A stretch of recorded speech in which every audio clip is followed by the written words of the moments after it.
네, 안녕하십니까. 영생 방법, 에, 새로운 그 회차 시간입니다.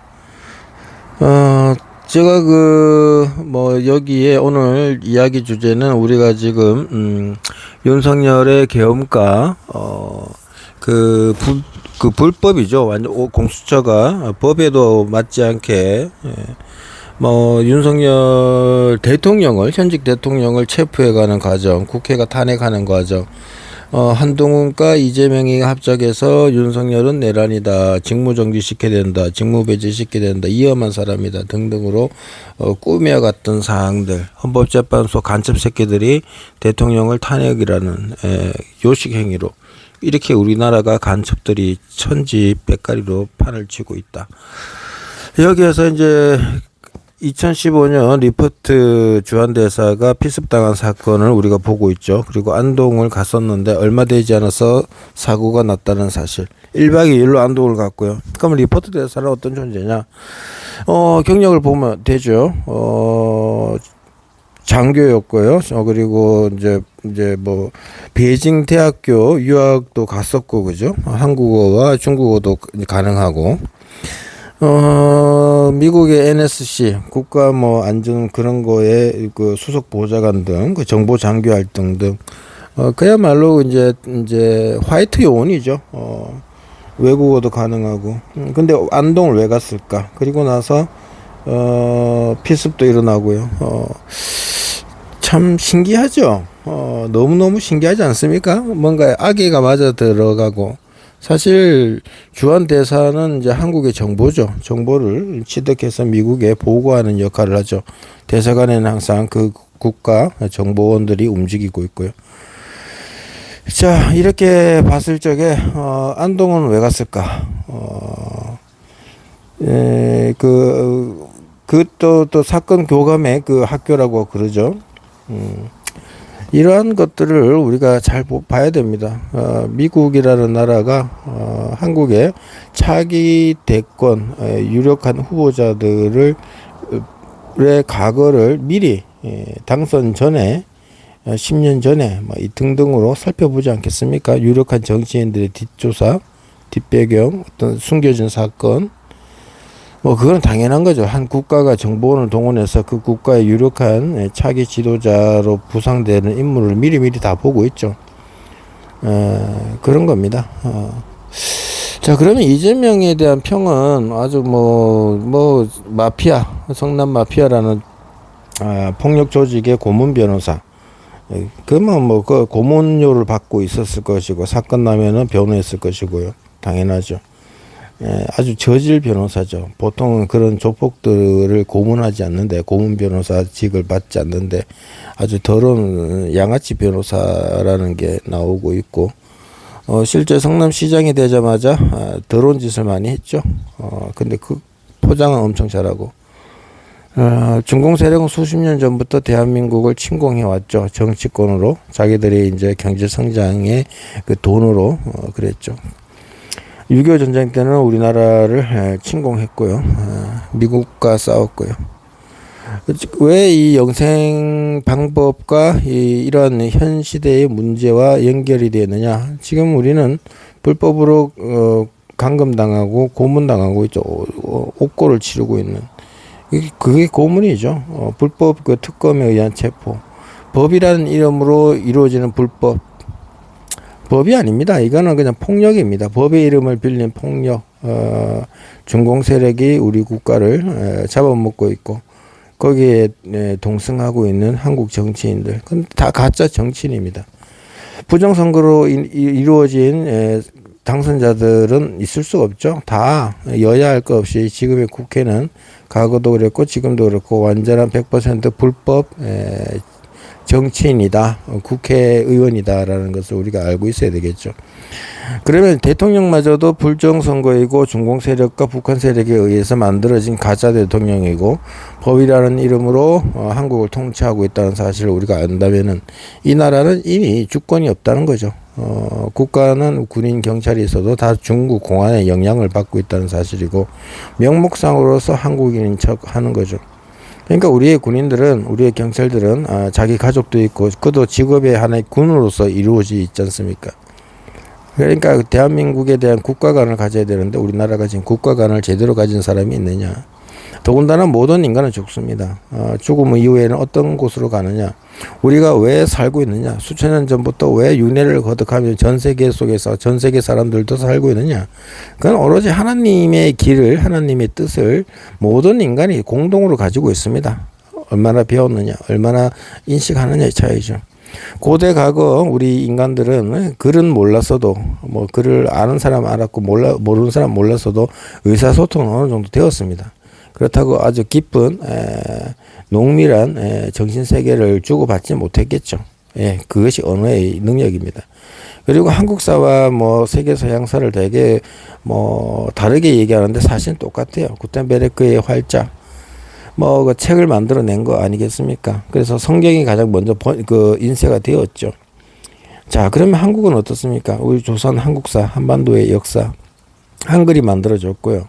세계 유일 지문이 있는 출생신고가 되어져 있는 글이긴 합니다. 하지만 이두에 의한 그런 요소가 있기 때문에 근본은 음양오행이죠. 음양오행. 한글은 음양오행입니다. 한국의 태극기도 음양오행을 그저 다 완전히 붙들어 놓은 거죠. 제가 성수명리를 하는 것은 이 명리도 이 태극기를 가지고 하는 겁니다. 태극기 속에 숨겨져 있는 속내를 보는 거죠. 우리가 갑자로 시작해서 가는 목화토금수의 그 60년의 주기, 그런 것들을 제가 말하고 싶은 것이고요. 인간의 운명을 십석이라든지 육친 뭐 그런 것들도 좋습니다만 가장 근본을 봐야 됩니다. 근본. 근본을 보지 못하고 우리가 인생을 살면 안 되겠죠. 음양이 뭡니까? 무극, 황극, 태극 아닙니까? 음과 양이죠. 여자와 남자, 하늘과 땅 그런 조화의 속에서 음양 오행, 그러니까 오행이 나오는 거예요. 너와 나 사이에는 오행이 나온다. 목화토금수가 작용한다. 자기 인생에도 목화토금수가 작용한다는 거죠. 하늘의 법칙, 땅의 법칙. 인간은 누구냐? 인간은 하나님이다. 하나님은 인간이 어디로 가야 될 길을 만들고 있느냐? 모두가 대동한 세상. 너와 나의 차별이 없고 불균형이 없는 시대. 그걸 만들기 위해서 한국이 있는 것이고요. 한국의 가장 큰 역할의 존재라는 사실을 알아야 되는데 경제 성장과 함께 이제 뭐 글이라든지 뭐 기타 어떤 생활을 해도 모르고 있죠. 삶이 부유하더라도 가난하더라도 자기가 왜 존재하는가? 타인과 함께 이 시대, 이 사회, 이 국가, 전 세계를 무엇을 해야 될 것인가를 알고 살아가는 사람과 모르고 살아가는 사람은 어느 순간 갑자기 죽음이 닥쳤을 때 무엇을 어떻게 해야 될지 모르는 거죠.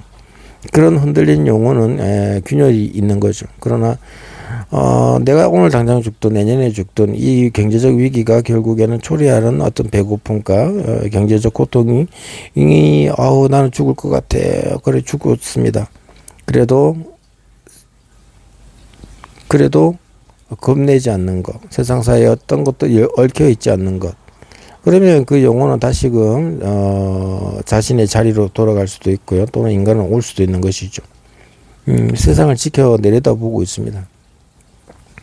삶과 죽음에 초연할 수 있으면서도 그리고 이 순간에서 내가 어떤 마음을 품고 살았냐 거기에서부터 조율이라고 할 수도 있고요. 자연스러운 흐름 속에서 자신의 할 일을 하게 되어 있다는 것이죠. 자신의 운명의 길을 열어간다는 것이죠. 마음 속에서 깨달은 것이 본인의 길로 가는 겁니다. 지금 이런 얘기를 하면 사람들은 알아듣죠. 한글을 아는 사람들은 어느 정도 알아듣습니다. 그러나 우리가 방언이라고 할 수 있는 이제 뭐 예를 들면 이상한 언어죠. 외계어 뭐 그런 거 교회에서 특히 많이 하죠. 헐랄라 깰랄라 막 그러죠. 그런데 그 속에서도 이 의사소통이라는 것, 기도라는 것, 자신의 소리를 낸다는 것, 거기에는 특별한 그 작용이 있습니다. 지금 당장 뭐라고 갑자기 우리가 감정을 바꾸기 위해서 워밍업이 필요합니다. 연기라는 것도 몰입이 필요한 거죠. 몰입을 위해서는 바로 본론보다도 잡담 같은 형식적인 뭐 드러내고 싶어하는 이야기부터 해 가면서 본론으로 들어가는 거죠. 대한민국의 역사, 조선 500년의 역사, 그 전에 우리 모든 인간들, 고구려 뭐 이런 것들의 고조선의 역사는 결국 세계 통일로 가는 역사였고요. 그것에서 벗어나고 그리고 우리 무속인들이 고조선을 되게 단군 신화를 많이 거론하고 있는데요. 단군 신화의 그 의미 해석은 결국 오늘날로 바라봐야 될 겁니다. 과거의 이야기가 아닌 오늘날에 이루어질 일의 미래에 대한 이야기입니다. 환인한웅이라는 거, 결국 신이 인간을 만나 인간과 결혼해서 아이를 낳는다는 것이죠. 그렇게 또 생각을 해봐야 될 것입니다. 새로운 인류, 지금 뭐 10억도 안 되던 것이 100억에 육박하고 있고, 왜 지구상에서 인간이 동물과 거의 비슷한 수준으로 살다가 화식을 하게 되고 활을 만들고 도구를 사용해 가면서 집단을 이루고 이 지구의 정복자가 되어서 주인 노릇을 하고 있는가? 많은 동물들도 자기들의 그 감각이라는 게 있습니다. 초식동물대로, 육식동물은 육식동물대로, 그러면서 인간과 교감하고 있죠. 인간은 뭐 열매도 먹고, 그죠? 과일도 먹고, 그죠? 채소도 먹고, 그죠? 풀도 먹고, 고기도 먹고, 물고기도 먹고, 쇠고기도 먹고. 자, 그렇게 먹고 자고 살아가는 거. 자, 근데 오늘날 우리 대한민국 2025년 7월 24일, 25일 또 계속 하루하루 흘러가고 있죠. 서기력으로 쓰고 있지 않습니까? 대한민국에 있어가지고 1962년 뭐 6월 10일 정도인가요? 화폐개혁을 했을 텐데, 박정희의 화폐개혁이었는데, 원으로 정착되는 기계였죠. 왜 우리나라 지폐는 이렇게 그 현대사의 인물이 들어가 있지 않는가? 조선시대의 인물이 아직도 꽉꽉 차고 있는가? 물론 조선은 뭐 명나라가 조선이라는 것이 그런 조선이 아니라고 하지만은 사실 조선 맞습니다. 고조선, 조선, 그 조선 맞아요. 명나라나 뭐 우리가 인구가 이제 어떤 특정 세력들이 이동을 해와서 결국 한반도에 정착을 했던 것이고, 이 한반도에 우리 사람들이 무속 속에서 불교가 왔고, 불교가 신라에서 귀족층이 아닌 왕권층이 아닌 그들이만 쓰는 종교가 아닌 서민들에게도 나눠줬단 말이죠. 그래서 서민들의 정신력이 강화가 되고 통일된 의식을 통해서 삼국 통일전쟁을 벌이는데 기여하였고, 당나라와도 연계가 되었고, 사실은 신라는 불교를 가장 늦게 받아들였죠. 자, 아무튼 그렇게 우리 한반도 내에서 글이라는 것은 이제 한글은 그렇게 통용되지 않았습니다. 안 됐습니다만 소수만이 뭐 주작이라는 등으로 해가지고 글을 다루었죠. 글을 배운다는 것도 어려웠고, 글을 아는 사람들끼리의 집단을 이루었던 거죠. 제가 말하던 것이 아까 구텐베르크의 활자, 그리고 성경, 소수들이 신부들만 나누고 있던 바티칸 그런 이제 가톨릭의 교황이라든지 신부들만 접촉하던 성경이라는 것, 그런 것이 일반인들 읽으면서 생각이라는 걸 하게 되고, 그렇게 신앙이 번져갔고, 그래서 성경을 번역하고 이제 출판한 것을 굉장히 제약시했죠. 그러니까 독점한 일련은 욕구라는 것은 서양이나 동양이나 글을 안다는 것, 어떤 경서, 책 이런 것들에 대해서의 그 신성시하는 요소가 있다는 거죠. 오늘날에는 모든 책들이 다 골고루 돌아다니고요. 이 개인이 책을 낼 수도 있고, 글을 쓰고 책을 만들 수도 있고, 그렇죠. 말도 그렇게 할 수가 있는 거고요. 예수 같은 경우에도 말의 힘이 굉장히 강했죠. 그 당시 사람들은 말을 쉽게 할 수가 없었습니다. 의식이 없었기 때문에. 근데 저 권위가 어디서 나왔냐 할 정도였지 않습니까? 지금 여기도 마찬가지입니다. 내가 하나님이다.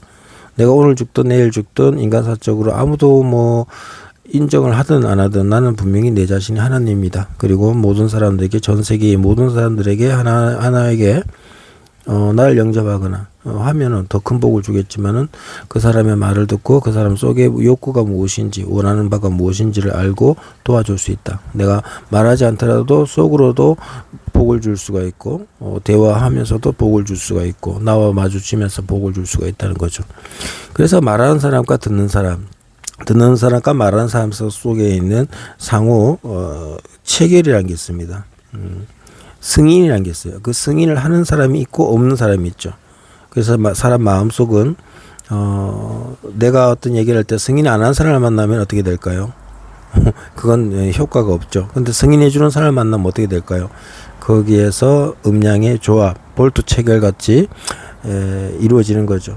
여러분들 우리가 살아가는 데 있어 가지고 두 사람이 뜻을 맞추면은 세 사람이 만들어지고 세 사람이 뜻을 맞추면은 세계를 정복할 수가 있다고 합니다.